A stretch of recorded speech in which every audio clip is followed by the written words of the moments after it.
السلام علیکم ورحمۃ اللہ وبرکاتہ۔ محترم احباب و اخوات، امید کہ آپ خیر و عافیت سے ہوں گے۔ اللہ تعالیٰ آپ سب کو شاداں و فرحاں رکھے۔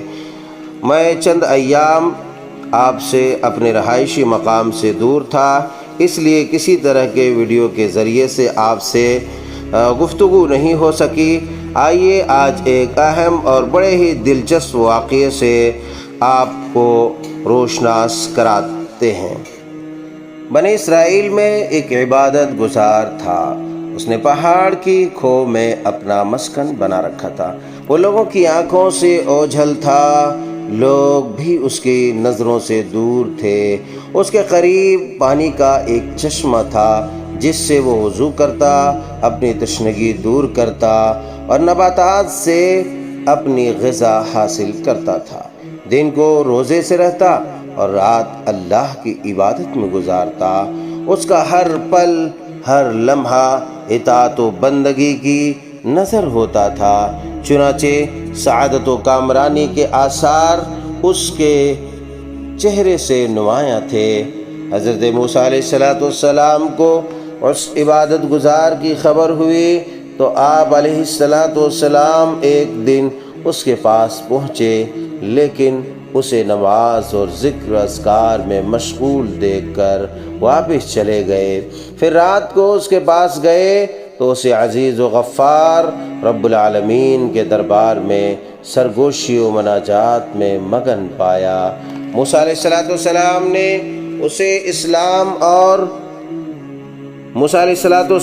اسے سلام کیا اور فرمایا، جناب والا اپنے آپ پر نرمی کیجئے۔ عبادت گزار نے جواب دیا، اے اللہ کے نبی، مجھے خدشہ ہے مبادا اچانک غفلت میں انتقال کر جاؤں اور اپنے پروردگار کے حضور مجھ سے کوئی کوتاہی ہو جائے۔ سبحان اللہ۔ موسیٰ علیہ السلام نے فرمایا، کیا آپ کو کوئی حاجت ہے؟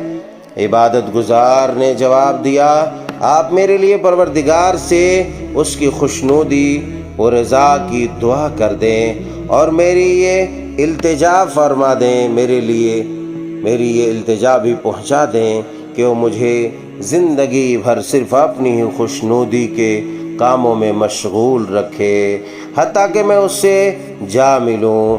موسیٰ علیہ السلام دعا مناجات میں مشغول و مصروف ہو گئے اور اپنے پروردگار عز و جل، اپنے مالک و مولا سے لذت کلام میں اس قدر ڈوب گئے کہ عبادت گزار کی باتیں یاد ہی نہ رہیں۔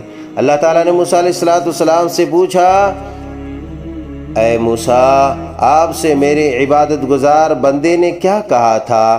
موسیٰ علیہ السلام نے عرض کیا، اے میرے پروردگار، تو ہی زیادہ جانتا ہے، اس نے تیری رضا و خوشنودی طلب کی ہے اور یہ درخواست بھی کی ہے کہ اس کی زندگی تیری ہی یاد میں گزرے، یہاں تک کہ وہ تیرے دربار میں حاضر ہو جائے۔ سبحان اللہ۔ اللہ تعالیٰ نے موسیٰ علیہ السلام سے فرمایا، اے موسیٰ، اس عبادت گزار کے پاس جائیے اور کہیے کہ رات دن جتنی عبادت چاہے کر لے، لیکن وہ بہرحال جہنمی ہے، کیونکہ میرے صحیفے میں اس کا نام گنہگاروں کی فہرست میں درج ہے۔ اللہ اکبر۔ موسیٰ علیہ السلام جب اس عابد کے پاس گئے اور اپنے پروردگار کے فیصلے سے اسے آگاہ کیا تو عابد نے کہا، سبحان اللہ، میں اپنے پروردگار کے فیصلے کو بصر و چشم خوش آمدید کہتا ہوں۔ ہر چیز میرے پروردگار کے فیصلے کے مطابق رواں دواں ہے، اس کے حکم کو کوئی ٹال نہیں سکتا اور اس کے فیصلے کو کوئی روک نہیں سکتا۔ یہ کہہ کر وہ عبادت گزار زور زور سے گریہ وزاری کرنے لگا، رونے لگا۔ پھر کچھ دیر کے بعد بولا، اے اللہ کے نبی، اے موسیٰ، میرے پروردگار کے جاہ و جلال اور عزت و شان کی قسم، میں اس کے در سے پلٹنے والا نہیں اور اس فیصلے کو سن کر ہرگز مایوس نہیں، بلکہ اب اپنے پروردگار سے میری محبت دوبالا ہو گئی۔ سبحان اللہ۔ کس قدر عزم، کس قدر حوصلہ اور کس قدر عقیدے میں پختگی اور اللہ کی رحمتوں پر بھروسہ تھا، آپ اندازہ لگا سکتے ہیں۔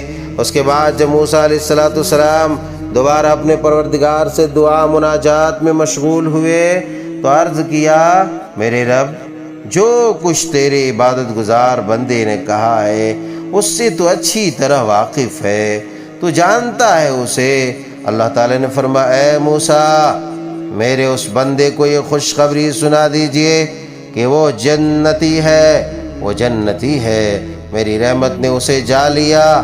اسے یہ بھی بتا دیجئے کہ اس نے میرا یہ خوشکن فیصلہ اپنے صبر و رضا کے عوض حاصل کیا ہے، کیونکہ میرا سابقہ کڑوا فیصلہ سن کر بھی وہ چین بجبیں نہ ہوا تھا۔ اگر وہ آسمان و زمین بھر گناہ بھی ساتھ لائے تب بھی میں اسے بخش دوں گا، میں کریم و غفار ہوں۔ جب موسیٰ علیہ السلام نے یہ خوشخبری اس عبادت گزار کو سنائی تو وہ سجدے میں گر گیا اور پروردگار کی حمد و ثنا کرنے لگا اور زبان حال سے کہنے لگا، سب کے دل میں ہے جگہ میری جو تو راضی ہوا، سب کے دل میں ہے جگہ میری جو تو راضی ہوا، مجھ پہ گویا ایک زمانہ مہرباں ہو جائے۔ پھر اس طویل سجدے ہی میں اس نے اپنی جان آفری کے سپرد کر دی۔ انا للہ و انا الیہ راجعون۔ اللہ اکبر، سبحان اللہ و بحمدہ، سبحان اللہ العظیم۔ محترم احباب و اخوات، آپ تصور کر سکتے ہیں اور اس بات کو جان سکتے ہیں کہ کس قدر اللہ تبارک و تعالیٰ کی رحمت کے آغوش میں وہ بندے بزرگوار آ چکا تھا اور کس قدر خوشکن ملاقات رب عز و جل سے ہوئی۔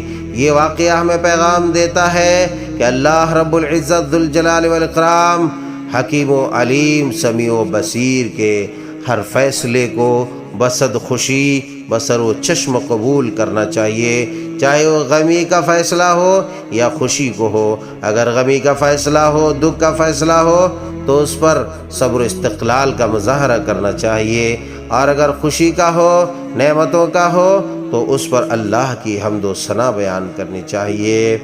بہرحال امید کرتے ہیں کہ آپ کو یہ واقعہ اچھا لگا ہوگا، دل کو بھایا ہوا ہوگا۔